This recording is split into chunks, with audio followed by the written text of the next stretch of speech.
Anime की starting में हम देखते हैं कि दोपहर का समय होता है और एक लाल बालों वाली लड़की पर एक बहुत ही दुष्ट विजार्ड अटैक कर देता है। लड़की डर कर उस विजार्ड को थप्पड़ मार देती है, लेकिन थप्पड़ लगते ही विजार्ड का चेहरा ही उतर जाता है। तब समझ में आता है कि वो किसी का चेहरा पहनकर घूम रहा था। इसी भी जगह वहां पर आ जाता है। वो गुस्से में विजार्ड का सर पकड़ता है और कहता है कि बस थोड़ी देर में मैं अपनी नैप लेने के लिए जा रहा था और इस बेकार तमाशे ने उसे परेशान कर दिया। इतना कहकर वो विजार्ड का सर लेमन की तरह क्रश कर देता है। खून गिरते ही वो लड़की बेहोश हो जाती है। जेगोन अपनी मैजिक से उसके कपड़े स्ट्रेट कर देता है, चेहरे पर लगी ब्लड को हटा देता है और उस विजार्ड का चेहरा भी नॉर्मल कर देता है। वो लड़की को चर्च वापस भेजना चाहता था, लेकिन तभी उसको फील होता है कि किसी ने उसकी मैजिक को रोक दिया है। तब उसका अजीब सा दोस्त बारबटस वहां पर आ जाता है। बारबटो सोच लेता है कि जेगोन इस लड़की को किसी मैजिक सेक्रीफाइस के लिए यूज करेगा, और जेगोन उसकी बात को इग्नोर करता है और लड़की को चर्च भेज देता है। पर बारबटोस बताता है कि आर्क डीमन मोर्कियोस मर चुका है, जिसकी डेथ के बाद उसकी सारी ट्रेजर की एक सीक्रेट ऑक्शन होने वाली है। दोनों उस सिटी में पहुंच जाते हैं जहां पर ऑक्शन हो रही होती है।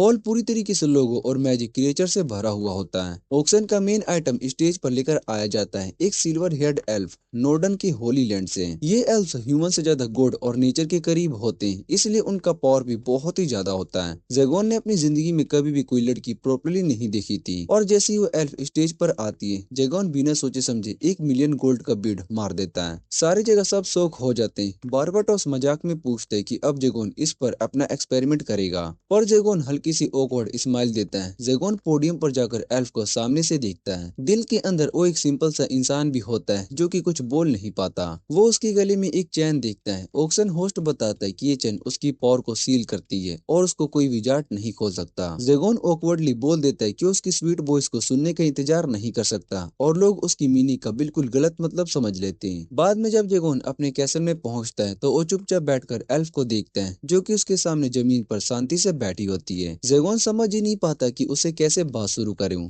एक अकेला विजार्ड, एक खूबसूरत एल्फ, और जो दिल की पहली बार किसी के लिए धड़क रहा हो। थोड़ी देर तक दोनों के बीच में एक लंबा सा साइलेंस छाया रहता है। जेगोन समझ नहीं पा रहा होता है कि बात कैसे शुरू करें, लेकिन तभी एल्फ लड़की खुद धीरे से बोल पड़ती है और पूछती है कि जेगोन उसे कैसे मारने वाला है। जेगोन सुनकर ही हिल जाता है। उसे समझ में आता है कि नेफे सच में सोच रही है कि उसके हाथों से अब मर जाएगी। उसका डर कम करने के लिए जेगोन आराम से बोलता है कि वो विजार्ड है, पर ऐसा विजार्ड जिसको किसी को टॉर्चर करने में जीरो इंटरेस्ट है। तब एल्फ अपना नाम बताती है, नेफिया, और वो कहती है कि जेगोन उसे नेफी बुला सकता है। जेगोन को ये नाम बहुत ही क्यूट लगता है, पर नेफी खुद को कस्ट चाइल्ड बोलती है। वो कहती है कि वो अभी भी प्योर है, और ये प्रूफ करने के लिए वो अपने ड्रेस उतारना शुरू कर देती है। जेगोन तुरंत उसे रोक देता है और फिर से यकीन दिलाता है कि वो उसे किसी सेक्रीफाइस के लिए बिल्कुल भी यूज नहीं करेगा। तब नेफी पूछती कि फिर उसने उसे खरीदा क्यों। जेगोन चुप हो जाता है। अपने एक्चुअल रोमांटिक रीजन बताने में उसे शर्म आती है, इसलिए वो बस ऑकवर्डली बोल देता है कि उसे जानने की जरूरत नहीं है। वो टॉपिक बदल देता है और कहता है कि अब उसका रूम चूज करने का टाइम है। नेफी फिर से कहती है कि वो कहीं भी सो जाएगी, बस उसे मरना ना पड़े।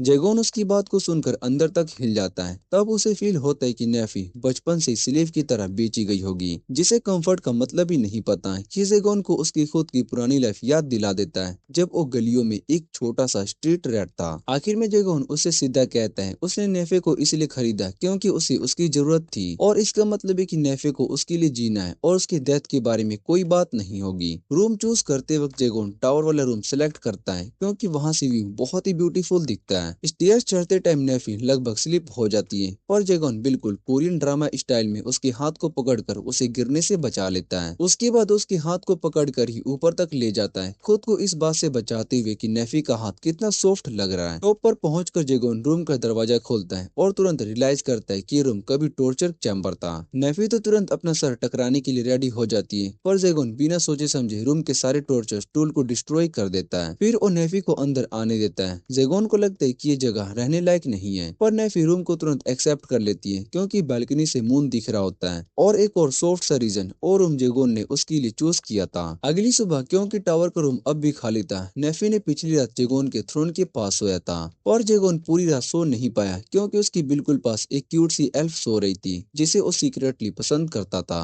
वो पूरी रात अपने ख्यालों को कंट्रोल करने की कोशिश करता रहा पर रिलैक्स नहीं हो पा रहा था, इसलिए वो सुबह जल्दी उठकर कुछ ब्रेकफास्ट लेने के लिए चला जाता है। जब नेफी उठती है जेगोन वापस आता है और दोनों के लिए बीफ जर्की लेकर आ जाता है। नेफी सरप्राइज हो जाती है कि जेगोन भी वही सिंपल सा फूड खाता है पर जेगोन के लिए तो वही रूटीन फूड था जो कि अपनी पुरानी गरीब लाइफ से खाता आया था। नेफी एक रॉयल सर्वेंट की तरह तुरंत इंसिस्ट करती है कि आगे से वो जेगोन के लिए खाना बनाएगी। ये सुनते ही उस लव स्ट्रकर सोसर के लिए बहुत ही बड़ी जीत जैसी बात हो जाती है क्योंकि अब उसे फाइनली उस लड़की के हाथ का खाना खाने के लिए मौका मिलेगा जिसे वो इतना पसंद करता है, इसलिए वो बिना किसी सोच विचार का उसका ऑफर एक्सेप्ट कर लेता है। दोनों मार्केट की तरफ निकल पड़ते हैं ताकि कुकिंग के लिए इंग्रेडिएंट्स ले आए। जैगोन एक मर्चेंट के वैगन को रोककर उन्हें साथ लेने के लिए बोलता है लेकिन वो फ्यूरी मर्चेंट सिर्फ 3 ब्रोंज कॉइन में ही राइड देने को रेडी हो जाता है। तब जैगोन को याद आता है कि वो बिल्कुल ब्रोक हो चुका है क्योंकि नेफी को खरीदने में उसका पूरा खजाना खत्म हो गया था। अपनी इज्जत को बचाने के लिए वो सीधा बोल देता है वॉकिंग इज हेल्दी और सीधा चलने लगता है। एक पल के लिए वो सोचता है कि मर्चेंट को रोप कर ले पर जिस मोमेंट उसके दिमाग में नेफी का रिएक्शन आता है वो आइडिया तुरंत छोड़ देता है। ज्यादा देर नहीं होती कि अचानक कुछ लोकल बैंडिट्स उस मर्चेंट वेगोन पर अटैक कर देते हैं। पहले तो जेगोन उन्हें इग्नोर करने वाला होता है पर जब वो नेफी को हल्की सी कंप्लोजन के साथ ट्रम्बल करते हैं तो उसे लगता है कि शायद से उसका पास्ट में कुछ बुरा एक्सपीरियंस रहा होगा, इसलिए वो नेफी को कामली बताता है कि जब तक वो उसके साथ है उसे किसी चीज का डर नहीं है। बस एक ही मोमेंट में वो लाइटनिंग से बैंडिट्स को चौंकाने वाला अटैक कर देता है और जब एक बैंडिट उस पर एक एक्स लेकर टूट पड़ता है जेगोन उसका ही एक्स हाथ से पकड़कर उसी वक्त उसको क्रश कर देता है, फिर एक हल्की सी फ्लिक में उसे दूर उड़ा देता है। बैंडिट अपने लीडर को बुलाते हैं जो कि खुद एक विजार्ड निकलता है और वो ये देखकर बहुत ही हैरान हो जाता है कि जेगोन जैसा पावरफुल विजार्ड एक्चुअली अच्छे लोगों की हेल्प कर रहा है। लीडर एक ब्लेजिंग रिंग ऑफ फायर समन करता है, सोचता है कि इससे वो जेगोन को हरा देगा पर जेगोन उसका मैजिक सर्कल ही चुरा लेता है और उस फायर रिंग को उल्टा उसी पर अटैक कर देता है जिससे कि पूरी गैंग डर के मारे भाग जाती है। मर्चेंट्स होश उड़ा देने वाले एक्सप्रेशन के साथ उसका शुक्रिया करते हैं, उन्हें तो कभी लगा ही नहीं था कि कोई विजार्ड इतना काइंड भी हो सकता है। वो कैट मर्चेंट उसे एक बैग भरकर सिल्वर कॉइन दे देता है रिवॉर्ड के रूप में और साथ ही सिटी तक गार्ड बनकर चलने का ऑफर भी करता है। जेगोन ये देखकर ही बहुत ही हैरान हो जाता है कि सिर्फ बैंडिट्स को कुछ पंचेस करने के बाद इतने पैसे मिल जाते हैं। पर सबसे ज्यादा हैरानी की बात ये होती है कि किसी ने पहली बार उसे इतनी अच्छी तरीके से अप्रिशिएट किया हो। मर्चेंट्स नेफी की भी तारीफ करते हैं, बोलते हैं कि वो बहुत ही लकी है कि उसे ऐसा काइंड मास्टर मिला। फिर सब मिलकर आगे बढ़ते हैं। रास्ते में नेफी पूछती कि वो इन लोगों की हेल्प क्यों करता है। जेगोन सोचते है कि शायद ये अच्छा मोमेंट है इम्प्रेस करने का,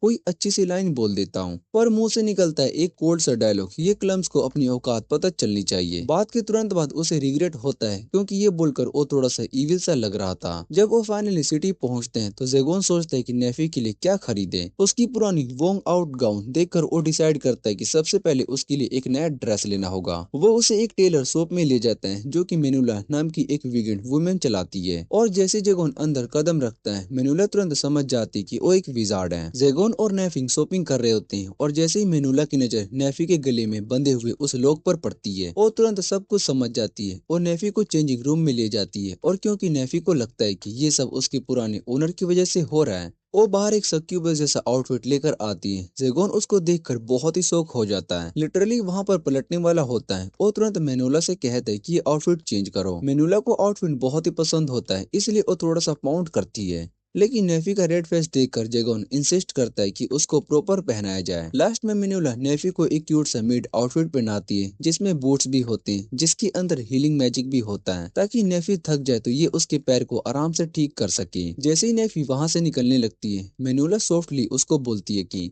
तुम बहुत ही लकी हो कि तुम्हें इतना ज्यादा केयरिंग मास्टर मिला। ये बात नेफी के दिल को टच कर देती है। नेक्स्ट वो दोनों ब्लैक स्मिथ के पास जाते हैं जहाँ पर जेगोन उससे पूछता है कि क्या वो नेफी के गले को लॉक कर सकता है क्योंकि अब उसको उसकी जरूरत नहीं है। ब्लैक स्मिथ मना कर देता है क्योंकि उस कॉलर पर पावरफुल मैजिक लगा हुआ होता है, अगर वो गलत तरीके से काटा गया तो कॉलर का ट्रैप एक्टिवेट हो जाएगा और नेफी का हेड अलग हो जाएगा। ब्लैक स्मिथ कहता है कि ओरिजिनल की ही यूज हो सकती है, लेकिन जेगोन जानता है कि वो की उसके प्रीवियस ओनर मैर्सियस के पास बॉस है। फिर भी जेगोन उसका टाइम के लिए पैसे देने लगता है, पर ब्लैक स्मिथ उसको रोक देता है। वो याद दिलाता है कि एक बार जेगोन ने उसकी जान बचाई थी और वो कभी भी थैंक यू नहीं बोल पाया। अब वो माफी मांगता है। जेगोन को वो पुरानी बात याद तक नहीं होती, पर ब्लैक स्मिथ स्माइल करता है और कहता है कि कभी भी हेल्प चाहिए तो आ जाना। बाजार जाकर जेगोन नोटिस करता है कि शहर के लोग आज उसके साथ कितने फ्रेंडली बिहेव कर रहे हैं, और ब्लैक स्मिथ अंदर से सोच रहा होता है कि नेफी की वजह से जेगोन कितना चेंज हो गया है। दिन खत्म होने लगता है तो जेगोन सोचता है कि नेफी थक चुकी होगी, इसलिए उसको खाना बनाना बोलना गलत होगा। वो उसको एक पब में लेकर जाता है और प्रॉपर डिनर खिलाता है। डिनर के बीच नेफी पूछती है कि क्या वो डर नहीं रहा है कि अगर उसने कॉलर हटा दिया तो वो भाग जाएगी। जेगोन थोड़ा सा वोरिड होता है, पर फिर भी वो कॉलर को हटाना चाहता है। नेफी अपने सामने रखे खाने को देखकर बहुत ही इमोशनल हो जाती है। वो बताती है कि ये उसकी जिंदगी का पहला प्रॉपर मील है। ये सुनकर जेगोन को अपना टफ पास्ट याद आ जाता है और वो रियलाइज करता है कि शायद इसलिए वो नेफी की तरह डरा हुआ था।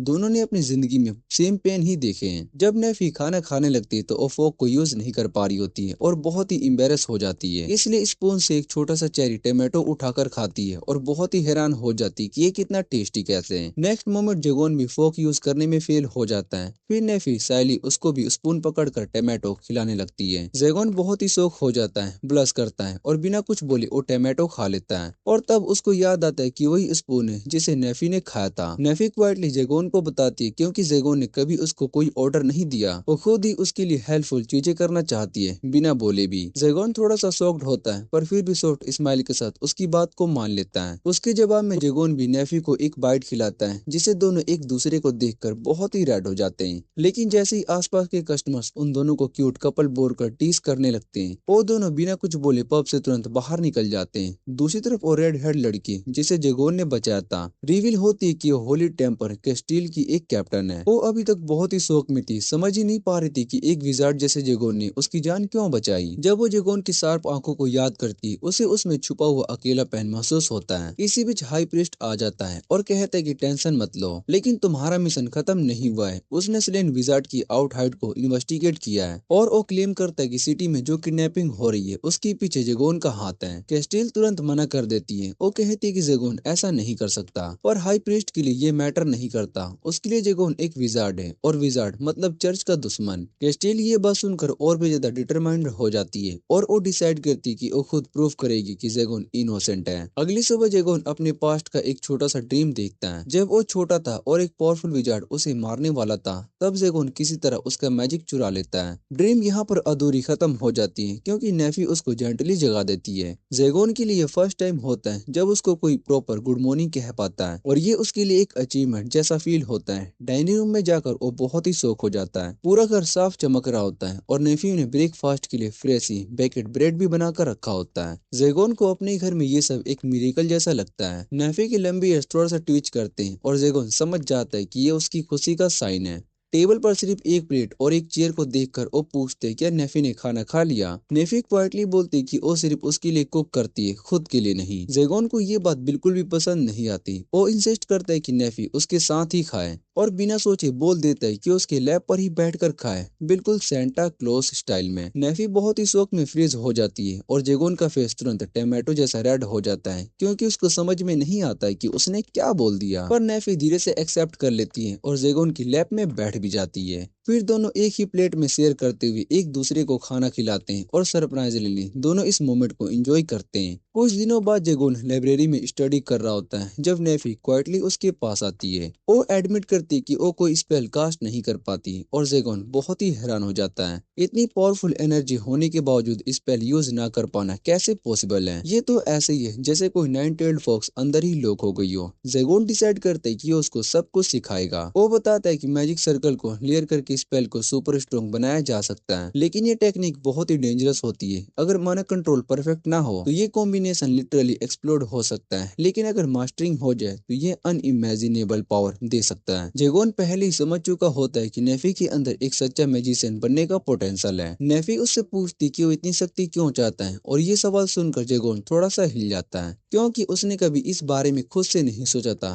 कुछ सेकंड चुप रहकर वो सिर्फ इतना बोलता है कि मुझे बस चिंता रहना था। फिर वो अपना पास्ट याद करता है जब वो सड़कों पर रहता था, लोगों ने बची हुई रोटी चुरा कर अपना पेट भरता था, एक दिन एक विजार्ड ने स्ट्रीट किड्स को किडनैप किया और उन पर एक्सपेरिमेंट्स करने लगा। जैगोन सिर्फ इसलिए बच पाया क्योंकि उसने उस विजार्ड की मैजिक को ही चुरा ली और उस दिन उसने डिसाइड कर लिया कि वो कभी पावरलेस नहीं रहेगा। नेफी चुपचाप उसकी बातों को सुन रही होती है, फिर वो हल्की से स्माइल के साथ बोलती है कि वो खुद कभी स्ट्रॉन्ग बनना नहीं चाहती थी। जैगोन उसे कुछ दिल से बोलने ही वाला था कि तभी उसे अपने रीजन में किसी की प्रेजेंस फील होती है। कैस्टिल और उसकी ग्रुप आ चुकी होती है। वो लोग इन्वेस्टिगेट करने के लिए आए होते हैं। रिसेंट किडनैपिंग के पीछे जैगोन का हाथ तो नहीं है। कैस्टिल अपनी होली सोर्ड को निकालकर उसकी मैजिक बैरियर को क्रैक कर देती है। जब जैगोन सामने आता है उसके चेहरे को पहचान लेता है, वही रेड हेयर लड़की जिसे वो पहले बचा चुका था। लेकिन इस बार वो उसे इतनी आसानी से जाने नहीं देने वाला था। उसने उन्हें वार्न किया कि लौट जाओ, पर उन्होंने मना कर दिया और फाइट शुरू हो गई। पहला टेम्पर पेट में जोर से पंच खाकर पीछे उड़ जाता है और दूसरे से टकरा जाता है। ब्लोन टेम्पर अटैक करता है पर जैगोन उसकी तलवार आसानी से तोड़ देता है। उसका हेड साइड में फ्लिक करता है और उसे नीचे दबा देता है। जैगोन कहता है कि उन्हें मारने नहीं वाला है, सिर्फ इसलिए ताकि लोग बाहर जाकर उसकी पावर का डर फैला सके। पर कैस्टिल चीख कर कहती कि वो झूठ बोल रहा है, वो बस नेफी को लाशें नहीं दिखाना चाहता। गुस्से से भरी कैस्टिल फुल पावर से अटैक करती है पर जैगोन फिर भी उसे चोट नहीं पहुंचाता। कैस्टिल कहती कि वो सिर्फ मैजिक का सहारा लेकर अपनी डिग्निटी को गिराता है। जैगोन वापिस से बोलता है कि वो मैजिक का निंदा कैसे कर सकती है जब वो खुद अपनी होली पावर का यूज करके कमजोर लोगों को अटैक करती है। कुछ लोगों के लिए जैसे वो मैजिक की जिंदा रहने का तरीका है। कैस्टिल थोड़ी देर के लिए उसकी बात से चुप हो जाती है लेकिन फिर भी अटैक कंटिन्यू करती है। जैगोन के ग्लव्स फट जाते हैं और वो दोनों हाथों से उसकी होली सोर्ड को पकड़ लेता है। ट्री के साथ कॉर्नर हो चुका जैगोन खुद को ब्रेस करता है और एक ही स्विंग में कैस्टिल उस ट्रक को दो हिस्सों में काट देती है। उस क्लोज डिस्टेंस पर कैस्टिल धीरे से कहती है, प्ले डैड। वो बताती है कि चर्च ने जैगोन को हंट करने का ऑर्डर दे दिया है और अगर वो यहाँ पर नहीं मरता तो बाद में उससे भी ज्यादा पावरफुल टेम्पर उसको मारने आएगा। जैगोन बहुत ही शौक में रह जाता है। कैस्टिल की आंखों में सॉफ्टनेस आती है। वो कहती है उसने जैगोन की नजरों में मर्सी देखी थी और वो कभी नहीं भूल पाएगी कि एक बार उसने उसकी जान बचाई थी। जैगोन जानता है कि एक टेम्पर का किसी मैजिक यूजर को प्रोटेक्ट करना सबसे बड़ा गुनाह होता है। फिर भी कैस्टिल की सिंसियरिटी उसे पहली बार सीरियसली सोचने पर मजबूर कर देती है। जैगोन को सबसे बड़ा टेंशन नेफी की होती है कि अगर टेम्पर लोग उसे देख लेंगे तो कैसे रिएक्ट करेंगे। और तभी जैसे किस्मत ने सुन लियो, नेफी खुद कैसल के बाहर से आ जाती है। एक टेम्पर उसे थ्रेट समझ लेता है और सीधा स्पेयर उसकी तरफ फेंक देता है। जैगोन बिना सोचे समझे नेफी को साइड में धक्का मार देता है पर स्पेयर उसके हाथ को चीर देता है और खून बहने लगता है। ये देखते ही नेफी का सब्र टूट जाता है। उसका गुस्सा, उसका डर सब एक साथ फट पड़ता है और अपनी मैजिक को अनलेस कर देती है। पूरा जंगल जैसे कि कमांड में आ गया उसके। ब्लेंड टेम्पर को पकड़ लेते हैं जैसे कोई जिंदा जहर हो, उसे जकड़ कर रख लेती है। जैगोन तुरंत दौड़कर उसे गले लगा लेता है और तब तक पकड़े रखता है जब तक कि नेफी खुद को कंट्रोल में नहीं ले लेती। क्योस खत्म होता है। कैस्टिल और उसकी टीम वापस भाग जाती है। बाद में नेफी जैगोन की जख्मी हाथ पर पट्टी बांधती है। जैगोन उसकी मैजिक के बारे में पूछता है पर नेफी थोड़ी देर में ही रुक जाती है और उसे लगता है कि जैगोन उससे डर जाएगा। जैगोन शॉक हो जाता है क्योंकि एन्चेंटमेंट को कभी भी एक कहानी समझता था, नॉर्मल मैजिक फॉर्मूला और लॉजिक से चलता था, पर एन्चेंटमेंट तो सीधा नेचर को अपनी मर्जी से मोड़ लेता है। नेफी बताती कि उसके गांव में लोग इस पावर को कर्स कहते थे। जब उनके गांव पर अटैक हुआ लोगों ने खुद ही नेफी को बेच दिया और जब वो कैप्टिविटी में थी तब भी शहर वाले उसे मारने को ढूंढ रहे थे। उस टाइम नेफी को अजीब सा सुकून मिला था जैसे मौत ही उसकी सजा हो, पर बाद में समझा कि इस तरह से सोचना कितना गलत था और उसने अपना दर्द दिल के सबसे अंदर छुपा लिया। वो बोलती कि शायद से वो इतनी अच्छी या प्योर नहीं है जितनी की होनी चाहिए। जैगोन ये सुनकर हंसते हुए कहते हैं कि अगर मेरे साथ ऐसा होता तो मैं पूरे गांव को ही उड़ा देता। और वो नेफी से कहते हैं कि अगर गलती उसकी नहीं है उन लोगों की थी जो कि वैसे गंदे थे और अगर नेफी के पास इतनी पावर है तो उसे छुपाना नहीं चाहिए, उसे इस्तेमाल करना चाहिए। फिर जैगोन को अपनी एक पुरानी बात याद आती है जब एक लड़की ने उसे कहा था कि एक स्ट्रोंग होना उसे बुरा इंसान बना देता है। तब जैगोन ने उस लड़की को वीक कहा था पर वो गुस्से में बोल पड़ती है, हाँ मैं वीक हूँ और इसका मतलब ये नहीं है कि मुझे जीने का हक नहीं है। पर जैगोन हमेशा मानता था कि ज्यादा काइंडनेस और मर्सी कभी कभी इंसान को बर्बाद भी कर देती है, इसलिए उसने स्ट्रेंथ को चूज किया। जैगोन नेफी के सामने घुटने पर बैठकर उसका गालिम से चीक टच करता है और कहता है, अपने असली आप को कभी भी मत छुपाया करो। ये सुनकर नेफी टूट जाती है और जैगोन के आर्म्स में चुपचाप करके रोने लगती है। रोने के बाद नेफी सॉरी बोलती कि उसने अपनी वीक साइड दिखा दी। जैगोन मुस्कुराते हुए बोलते कि ये पहली बार है जब तुमने इतना ज्यादा बोला।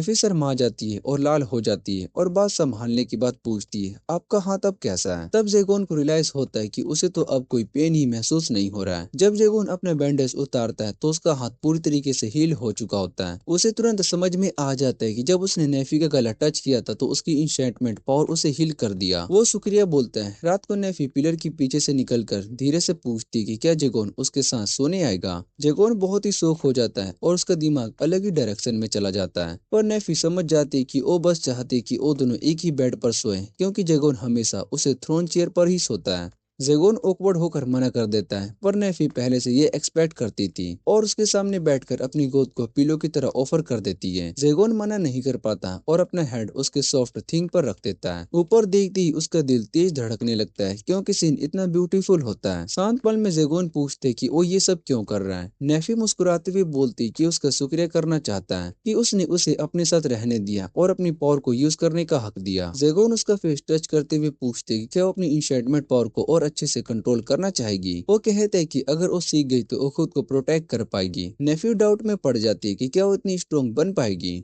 जेगोन उसे कॉन्फिडेंस देता है कि वो एक दिन उससे भी स्ट्रॉन्ग हो सकती है। ये सुनकर नेफी मान जाती है और ट्रेनिंग के लिए रेडी हो जाती है। जेगोन अंदर ही अंदर इमोशनल हो जाता है, क्योंकि उसने कभी नहीं सोचा था कि नेफी उसकी स्टूडेंट बनेगी। थोड़ी देर के बाद नेफी उसकी पुरानी स्टोरी को याद दिलाती है, उस लड़की वाली जिसने कि उसे बैड गाय बोला था। वो कहती है कि जेगोन चाहे कितना भी टफ बने, वो जानती कि वो बात उसे चुप जाएगी। फिर उसका सर अपनी बाहों में लेकर कहती कि वो कभी उसकी काइंडनेस को नहीं भूलेगा। जेगोन चुपचाप एक आंसू बहाता है, क्योंकि उसे ये वम्त कभी भी खत्म न होने जैसी फीलिंग होती है। नेक्स्ट डे बारबाडोस मिलने के लिए आता है और टेम्पर अटैक के बारे में पूछता है। जेगोन बताता है कि कैस्टिल का होली सूट काफी स्ट्रॉन्ग था और ये सुनकर बारबाडोस हंसने लगता है। जेगोन जैसे ही नेफी के चेहरे को देखता है वो तुरंत शौक होकर अपनी सीट पर खड़ा हो जाता है। उसके मुंह से बस एक ही बात निकलती है, तुम अभी तक जिंदा कैसे हो? तब जेगोन उसे बताता है कि वो बारबाडोस जैसा बिल्कुल भी नहीं है और फिर वो नेफी को बारबाडोस से इंट्रोड्यूस करवाता है, कहकर कि अब वो नेफी उसकी स्टूडेंट है, क्योंकि उसके अंदर इतनी ज्यादा एनर्जी है कि सैसे वो फ्यूचर में पावरफुल स्पेल भी मास्टर कर सकती है। बारबाडोस पहले कभी इस एंगल से सोचा नहीं था, इसलिए वो नेफी को देखकर कहता है कि ये लड़की तो एक लिविंग वेपन बन सकती है। फिर वो पूछती कि क्या नेफी वो वजह थी जिससे कि टेम्पर वहां से भाग गए। जेगोन कैजुअली हाँ बोल देता है। बारबाडोस अगला सवाल पूछता है, तो क्या तुम एम्प्टी थ्रोन को क्लेम करने का प्लान बना रहे हो? जेगोन मना करता है और कहता है कि हाँ, एक बार ये थॉट आया था, बस इसलिए कि कोई भी नेफी को हाथ तक ना लगा पाए, और वो ये भी समझता है कि सिर्फ 10 साल का एक्सपीरियंस लेकर वो उन लोगों से हार सकता है जिन्होंने 100 साल तक मैजिक सीखा है। फिर भी जब तक वो जिंदा है तब तक वो ट्राई करता रहेगा। जेगोन के नेफी के लिए ये कंसर्न को देखकर बारबाडोस बस एक ही गहरी सांस लेता है, थोड़ा सा उदास हो जाता है और बोलता है कि उसका यहाँ से जाना ही बेहतर है। जेगोन कंफ्यूज हो जाता है, उसको क्या हो गया, पर नेफी क्वाइटली कहती है कि बारबाडोस उसका अच्छा फ्रेंड लगता है। फ्रेंड जैसा वर्ड जेगोन के लिए नया था, क्योंकि उसने कभी नहीं सोचा था कि उसका कोई फ्रेंड भी हो सकता है। वो इस थॉट को साइड में रख देता है और कहता है कि अब नेफी की ट्रेनिंग स्टार्ट करनी होगी। उस दिन के बाद नेफी अपने कोरेस के बीच मैजिक पढ़ना शुरू करती है। जब भी जेगोन उसकी कुकिंग की तारीफ करता और धीरे धीरे इमोशनल शोक करने लगती है। इंशेंटमेंट प्रैक्टिस जब वो करती है तो उसे अपनी पावर कंट्रोल करना बहुत ही मुश्किल लगता है, और हर दिन उसके मैजिक सर्कल और भी बेहतर होने लगते हैं। फिर एक सुबह उनके पास एक फॉर्मल इनविटेशन आता है। 12 डार्क लॉर्ड्स ने जेगोन को ग्रेट हिल में बुलाया है। प्रोमिस वाले दिन जेगोन एक सीक्रेट कैसल में पहुंचता है, जो कि सिटी के नीचे छुपा हुआ होता है। जैसे वो ग्रैंड हॉल में एंटर करता है, सभी लॉर्ड्स उसको देखकर बहुत ही शौक हो जाते हैं। उन्हें यकीन नहीं हो पा रहा होता है कि एम्प्टी थ्रोन का कैंडिडेट इतना यंग हो सकता है। जेगोन गुस्से में उन सब पर क्लियर करता है और कहता है कि सीधी बात करो वरना यहाँ से चला जाएगा।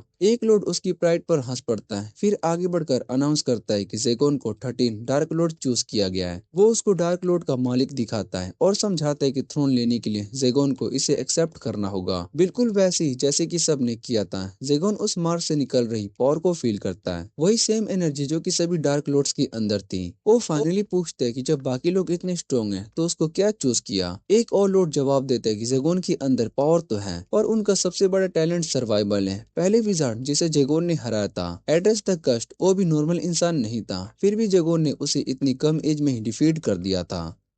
सेरेमनी चल रही होती है और सभी लॉर्ड्स जेगोन की पावर की तारीफ कर रहे होते हैं। वो कहते हैं कि मैजिक सर्कल को एक बार देखकर याद कर लेना और तुरंत मास्टर कर लेना, ये एबिलिटी जेगोन को दूसरे विजार्ड से बिल्कुल अलग बना देती है। उनके हिसाब से जेगोन का मैजिक इतना डेंजरस है कि कोई भी उसे रोक नहीं सकता। एक लॉर्ड और बोलते हैं कि जेगोन की स्ट्रेंथ को देखकर लोग डर भी जाते हैं और रिस्पेक्ट भी करते हैं, क्योंकि अगर जेगोन चाहे तो किसी का भी पावर छीन सकता है। फिर वो जेगोन के सामने झुक कर कहते हैं कि तुम चाहो तो हम सबको यहीं पर खत्म कर दोगे, कोई भाग भी नहीं पाएगा। इसी वजह से तुम्हें 13 डार्क लॉर्ड चुना गया है। जेगोन चुपचाप उनकी बातों को सुन रहा होता है और एक पल के लिए सोचता है क्या वो सच में चाहे तो इन सब की पावर को ले सकता है। तभी एक लेडी लॉर्ड उसको वार्न करती है कि हाँ तुम कर सकते हो, लेकिन जितना मिलेगा उससे ज्यादा तुम खो दोगे। ये सुनते ही नेफी का चेहरा उसके दिमाग में आ जाता है। एक और लॉर्ड कहता है कि डार्क लॉर्ड्स का गुस्सा सिर्फ डिस्ट्रक्शन ही नहीं होता, वो तुम्हारी जिंदगी, तुम्हारी खुशियाँ, तुम्हारी हर एक चीज को मिटा सकते हैं। डार्क लॉर्ड का रास्ता कभी भी पीसफुल नहीं होता, इस रास्ते में सिर्फ डार्कनेस ही साथ चलती है। जेगोन उनकी बात को सुनकर हल्की से स्माइल देता है, जैसे कह रहा हो कि ये डार्कनेस तो वो पहले ही जी चुका है। उसके लिए दुनिया में सिर्फ दो ही चीजें होती हैं, डेविल बन जाओ या फिर मर जाओ।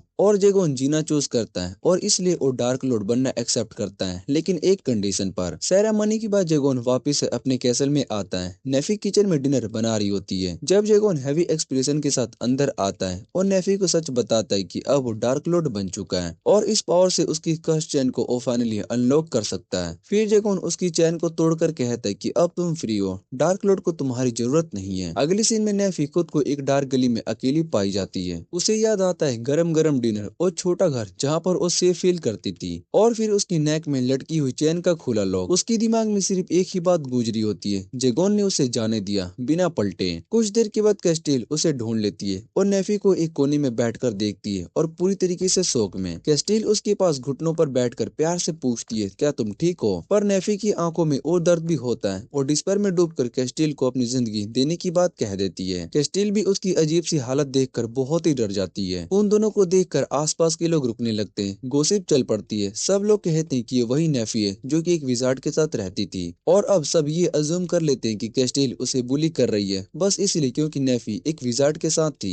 तभी बीच में मेन्यूला आ जाती है, दोनों की दरमिया खड़ी होकर वो कैस्टिल को डांट कर कहती कि एक बेचारी लड़की के साथ इतना हार्टलेस बिहेव कैसे कर सकती हो। कैस्टिल रोने लगती है और मिसअंडरस्टैंडिंग और भी ज्यादा बिगड़ जाती है। नेफी कितनी भी कोशिश करे समझने की कैस्टिल ने कुछ गलत नहीं किया, फिर भी कैस्टिल के आंसू रुकते नहीं है। थोड़ी देर के बाद तीनों एक पास वाले पब में आ जाते हैं। कैस्टिल अपने रिएक्ट करने का सॉरी बोलती है और मेन्यूला क्यूरियोसिटी से पूछती कि वो नेफी को कैसे जानती है। कैस्टिल क्वाइटली बताती कि वो उसकी मिशन की वजह से नेफी से मिली थी। नेफी तुरंत बोल देती कि कैस्टिल की कोई गलती नहीं है, जेगोन को जो चोट लगी थी वो एक और टेम्पर टेरोस की वजह से हुई थी, जो नेफी के ट्री अटैक के बाद ट्रोमा में चला गया था। जब उनका खाना आता है नेफी को याद आता है कि उसके पास बिल्कुल भी पैसे नहीं है। मेन्यूला प्यार से कहती कि वो खाना को कवर कर देगी, लेकिन ड्रिंक्स का बिल कैस्टिल देगी। कैस्टिल भी कम्प्लीमेंट करने वाली होती है कि नेफी अचानक से जोर से रो पड़ती है। पुरानी यादें उस पर टूट पड़ती है और कैस्टिल और मेन्यूला बहुत ही शौक रह जाती है। आंसू में भीगी नेफी सिर्फ एक ही बात कह पाती है, जेगोन ने मुझे ऐसे कैसे छोड़ दिया। मेन्यूला एक बड़ी बहन की तरह उसे जेंटली हक करके काम करती है जब तक नेफी अपनी पूरी स्टोरी बता नहीं देती। कैस्टिल गुस्से में कहती कि लगता है कि जेगोन नेफी का यूज कर रहा था, लेकिन नेफी तुरंत उसकी बात को काट देती है। उसका चेहरा ठंडा हो जाता है, आंखें सीरियस होकर कहती है जेगोन कभी ऐसा नहीं कर सकता।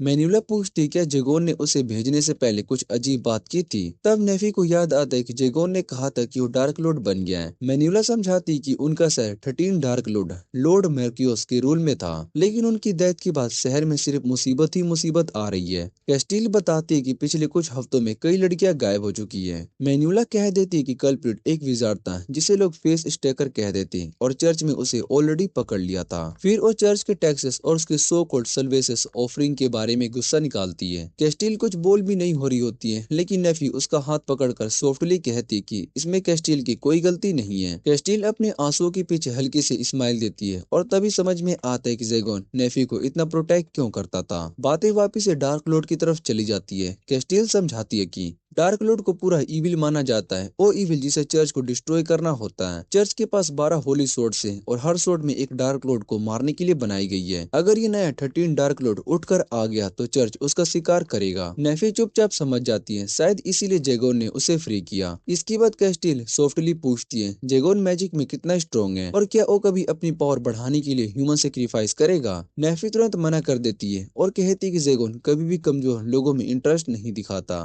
वो सिर्फ उन्हीं लोगों से लड़ता है जिनको वो सच्ची में क्रूअल समझता है। कैस्टिल भी इस बात से एग्री करती है क्योंकि उसने खुद देखा था कि कैसे जेगोन ने उसे सिर्फ इसलिए नहीं मारा था क्योंकि वो एक लड़की थी और इतनी टेरिफाइंग पावर होने के बाद भी वो एक जेंटलमैन है। वो बोलती कि जब उसने जेगोन को पहली बार देखा था वो एक ऐसा इंसान था जैसा लग रहा था कि अंदर ही अंदर मदद के लिए चिल्ला रहा हो और उसका ईगो उसे कबूल नहीं करने देता। नेफी ये बात पूरी तरीके से समझ जाती है। उसे ये बात तो पसंद नहीं आती कि कोई और इतना ज्यादा डीपली जेगोन को महसूस कर सके, पर जेगोन की चिंता उसके जेलिसी से ज्यादा हो जाती है। वो खड़ी होती है और वो डिसाइड करती कि उसे जेगोन के पास वापिस जाना ही होगा क्योंकि स्ट्रॉन्ग होने का मतलब ये नहीं है कि जेगोन हर्ट नहीं हो सकता। कैस्टिल भी प्रॉमिस करती कि वो भी हेल्प करेगी और उस इंसान को पकड़ कर रहेगी जिसने जेगोन को सिटी में क्राइम्स के लिए फ्रेम किया। मेन्यूला मुस्कुरा देती है, खुश होती है, सब कुछ ठीक डायरेक्शन में जा रहा है और नेफी को कहती कि जब भी बात करनी हो वो उसके पास आ सकती है। नेफी पूछती कि वो इतनी कांड क्यों है तो मेन्यूला सिंपल से जवाब देती है क्योंकि हम फ्रेंड्स हैं। कैस्टिल थोड़ा सा ऑकवर्ड होते हुए बोलती कि वो भी इस ग्रुप का पार्ट बनना चाहती है। तीनों लड़कियों के बीच हल्का सा हैप्पीनेस का मोमेंट आता है। तभी अचानक से कैस्टिल के यूनिट के 3 टेम्पर्स पब में दौड़ते हुए आते हैं और इमरजेंसी चिल्लाते हैं। वो कुछ बोल ही पाते उससे पहले काले शैडोस रूम में घुस जाते हैं। जेगोन के नाम पर बुलाई गई डार्क मैजिक एक सेकंड में नेफी और कैस्टिल को पकड़ लेते हैं। मेन्यूला मुश्किल से बचती है और हवा में उड़कर एस्केप कर लेती है। कैसल में जेगोन अकेला बैठा होता है। घर बिल्कुल सन्नाटा सा लग रहा होता है नेफी के बिना। पब के 3 टेम्पर्स जेगोन के बनाए हुए ट्रैप्स में फंस चुके होते हैं, वही ट्रैप जो उसने नेफी के साथ मिलकर बनाए थे। जेगोन खुद को समझाता है कि नेफी को जाने देना सही डिसीजन था, पर फिर भी एक और दर्द सा चुभता है। जैसे ही वो वहां से जाने लगता है एक ब्लोन टेम्पर उसके पैर को पकड़ लेता है और उससे रिक्वेस्ट करते है कि कैस्टिल को बचा लो। वो बताता है कि कैस्टिल जेगोन की इनोसेंस प्रूफ करने के लिए हाई प्रीस्ट से टकरा गई थी। जेगोन बहुत ही कंफ्यूज होता है। तभी मेन्यूला हवा से उतर कर आती है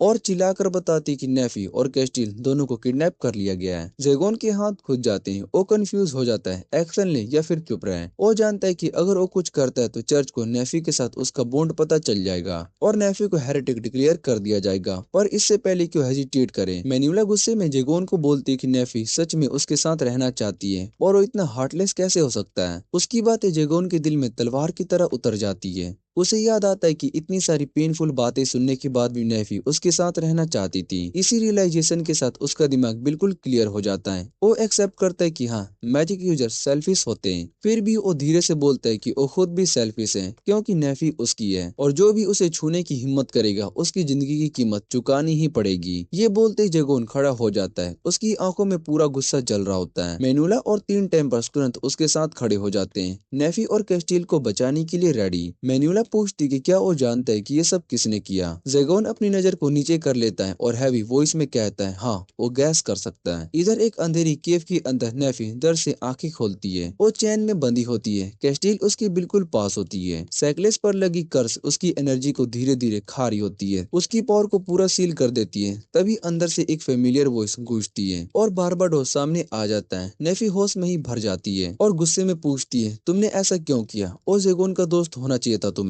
पर बारबाडोस हंसी उड़ाता है, एक क्रूअल हंसी। वो बोलता है कि उसने कभी जेगोन को दोस्त माना ही नहीं और रिवील करता है कि एड्रेस जिसे कि जेगोन ने पहली बार हराया था एक्चुअली उसका मेंटोर था। बारबाडोस कहते हैं कि जेगोन के पास जो कुछ भी है वो सब उसका होना चाहिए था। जेगोन की पावर, उसका नॉलेज, उसकी पोजीशन, सब कुछ। वो कहते हैं कि किडनैपिंग उसने ही करवाई थी। एक वीक विजार्ड को जेगोन के नाम से क्राइम्स करने दिया ताकि जेगोन को फ्रेम किया जा सके, पर प्लान बिगड़ गया और सब कुछ कंट्रोल से बाहर चला गया। कैस्टिल गुस्से में सिर्फ मोस्टर बोलता है। बारबाडो सिर्फ स्मृत करता है और कहता है कि एक बड़े काम के लिए सेक्रीफाइस जरूरी होते हैं। उसका गोल है कि 12 डार्क लॉर्ड को प्रूव करना कि वो भी उनके लेवल का है और अब नेफी एक रेयर एल्फ उसका परफेक्ट सेक्रीफाइस है। उसकी मदद से वो फोरबिडन पोर्टल ओपन करना चाहता है, पर नेफी उसकी आंखों में ताक कर बोलती है कि जेगोन ऑलरेडी 13वां डार्क लॉर्ड बन चुका है। ये सुनकर बारबाडोस के पैर जम जाते हैं, शोक और गुस्से के साथ उसके चेहरे भर जाते हैं। वो चिल्लाता है कि जेगोन ने उसे सब कुछ छीन लिया और नेफी को खींचकर मैजिक सर्कल की तरफ ले जाता है। कर्स की वजह से नेफी अपने शरीर को लगभग हारते हुए महसूस करती है। उसे लगता है कि शायद से यही उसका एंड है, पर तभी उसके दिमाग में एक बात घूम जाती है। दुनिया में सिर्फ एक ही इंसान था जिसने उसे कभी एक टूल नहीं समझा बल्कि एक इंसान की तरह देखा,